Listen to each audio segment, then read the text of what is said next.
Piracy. Everybody loves piracy. It's one of the most classic careers in science fiction, and it's understandable why.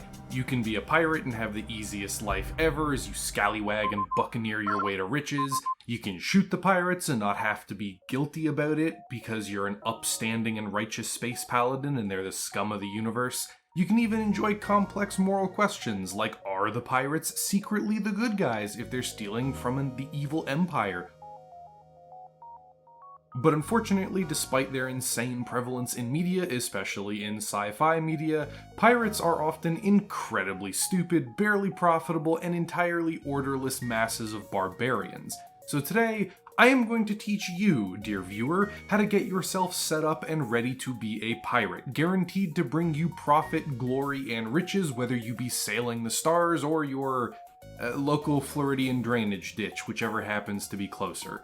I'm going to go over everything in order from what kind of ship you should look for and what kinds you should ignore, where you should be focusing your pirating activities for maximum profit, and where you should base your operations out of for maximum survivability and convenience. Then I'll cover a few examples of sci-fi pirates that do it right and very wrong, starting out with the kind of ship you should go for. And I want to immediately crush the illusions that you're going to be flying around some tricked out cruiser with massive guns, heavy shields, and tons of armor, plus awesome red flame decals to go faster. You won't be. What you want is a civilian ship, preferably one that's a little on the older side and the smaller side that you can refit and Frankenstein into a sort of workable pirating ship. And a lot of people would immediately ask why, and there's a few good reasons. Firstly, as a pirate, everybody hates you because you're constantly stealing their shit. So getting anyone to sell you a top-of-the-line or even halfway competent warship is frankly off the table. Secondly, you're a pirate. Everybody hates you because you're constantly stealing their shit. So finding a port or dockyard willing or able to service, maintain, and upkeep your colossal war chariot would be a hard task at the best of times and would also make it blatantly obvious when and where you've been. And thirdly, you're a pirate. Everybody hates you because you're constantly stealing their shit. So rolling around in a giant warship is going to draw the attention of every major power with a vested interest in protecting their boats. And if you want to see what happens when a real naval power decides that your boat in particular needs to die, I recommend you read up on the Bismarck and what happened to that thing. As a pirate, going big is a mistake. What you want is something small, cost and size efficient, and easy to get around in without drawing the attention of any seriously big fish. Some of the most famous pirate ships of all time in real life were, by comparison to proper warships of the day, tiny and kinda pathetic looking.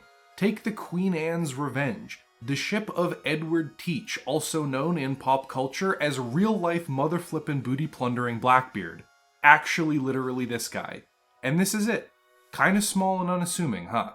Then compare it to a first-rate ship of the line of roughly the same era, the Santisima Trinidad, a Spanish warship.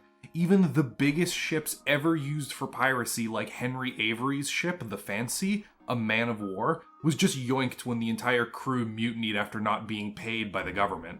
Most pirate ships were small and fast, because their goal wasn't to pick fights. The reason you want something small and unassuming is because it makes you less conspicuous. While you're off intercepting your targets, you'll be able to get a lot closer if they think you're a random freighter or cargo hauler or transport, rather than someone gunning to gun them down. So here you go, aspiring pirate. A converted freighter that's had the internals removed for more space, the engines souped up, and a few extra surprise weapons added to it like concealed torpedoes and EMP drones and lasers and stuff that you'll hopefully never actually need to use, because you'll simply intimidate your targets into giving you stuff once you get close. Now, let's actually talk about who you should be trying to target. Those fat treasure galleons, the overladen cargo ships carrying stacks and stacks of dollar bills, the military transports laden with expensive weapons and combat armor, and no, oh god, absolutely not. Do not. If you value your life, don't even try it. Here's the thing. A lot of people base their view of piracy on the golden age of sail, when Spanish treasure ships were traveling almost unguarded between the New World and Europe, almost sinking from the weight of silver and gold they were carrying. That did not last. Only a few years before large-scale convoys were formed and military capital ships were used as an escort, and piracy against those kinds of targets became all but impossible, unless you got really, really lucky. In reality, most piracy and the most effective pirates long-term target much smaller scale goods and less tempting targets that don't really bring the attention of the governments or operators enough to protect them. The Mediterranean and the piracy that happened there over like 2,000 years is a great example of this, as most pirates would target merchant vessels and take goods that, at the time, were valuable, small, and easy to relocate.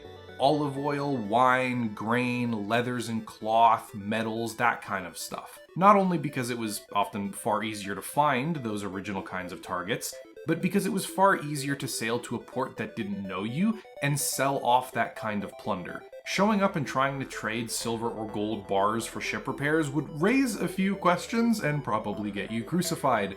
What you should be aiming for are components or low-end finished products. Computer chips, refined chemicals, minor luxuries like clothing, maybe jewelry, and some low-end weapons like personal blaster pistols, maybe some rifles, stuff like that that's easy to transport, easy to sell, and decently high value as long as you find the right buyer. You also want to avoid major shipping lanes or transport arteries. If a hyperlane is responsible for half the trade going to and from the core worlds and Outer Rim, stay as far as you possibly can, because like previously said, you're going to annoy the big boys enough to respond with lethal force. What you're looking for is moderately traveled but independent areas. If we keep using Star Wars as the example, the Outer Rim is great for piracy since the few areas with major corporate or government oversight can be safely ignored, while all the in-betweens and sparsely populated planets are ripe for plundering and have no real ability to stop you aside from trying to pool enough money to hire a bounty hunter. In which case you just steal the bounty money as well. With your ship picked, targets locked, and hunting territory selected, where should you actually base out of? Because sure, you can fly around until your cargo holds full, and with most sci-fi settings, you can fly really far afield with your FTL to find rich hunting grounds, but where do you actually want to base out of?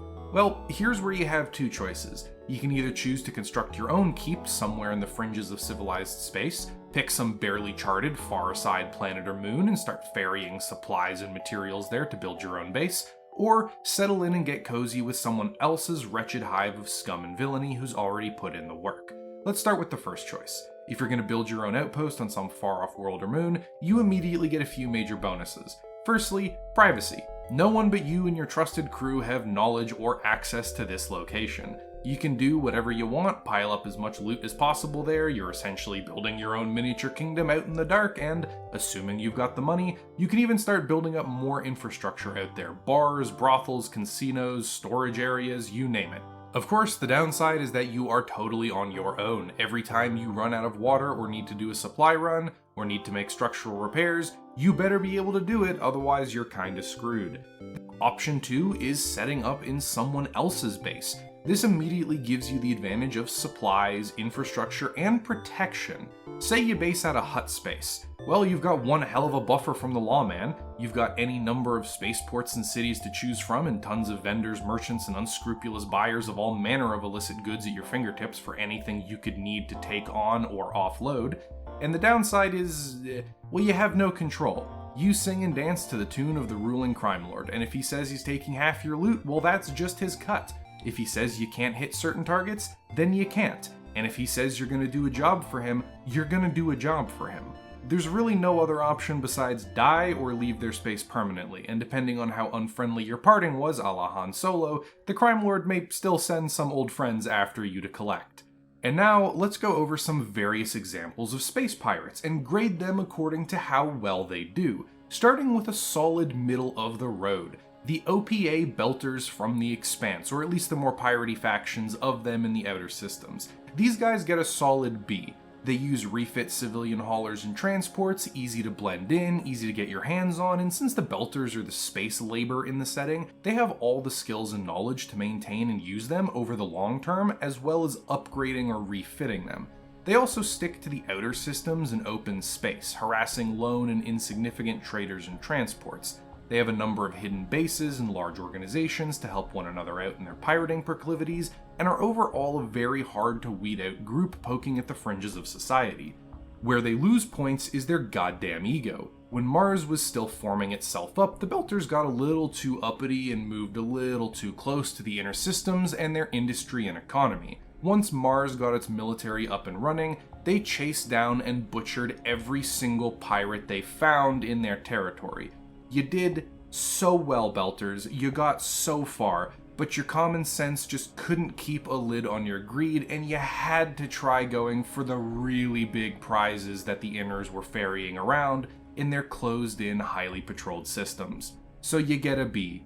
Next up on the chopping block, and digging deep into anime for this one, is Space Pirate Captain Harlock, a very old comic, I believe it started as, then got adapted into an anime, and then years and years ago, but much more recently, got readapted into a 3D animated short movie. So this entire setting is, it's a lie. He's not a pirate.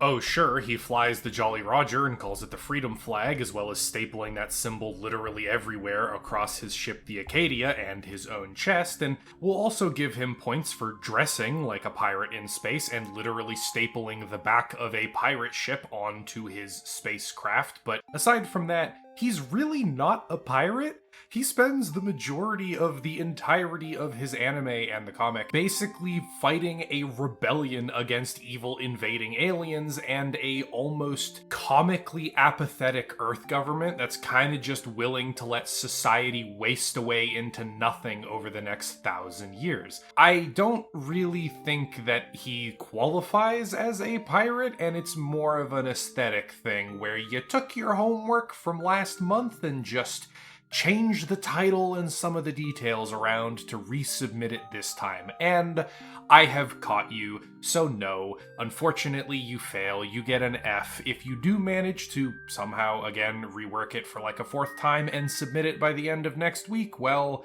I'll give you at least part marks for it. Good try, Harlock. After that failure, we get probably one of the best examples of piracy in all of fiction, A+, Hondo Ohnaka, leader of a band of Weequay pirates named after himself. This is exactly what a pirate should be.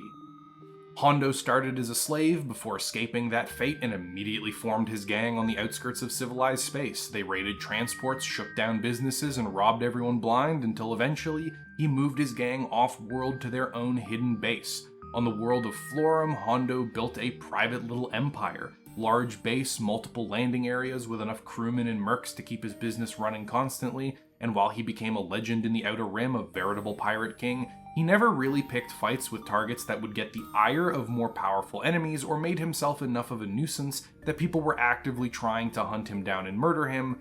Well, at least people weren't trying to do that who actually had the power to, well, finally put a blaster bolt in him.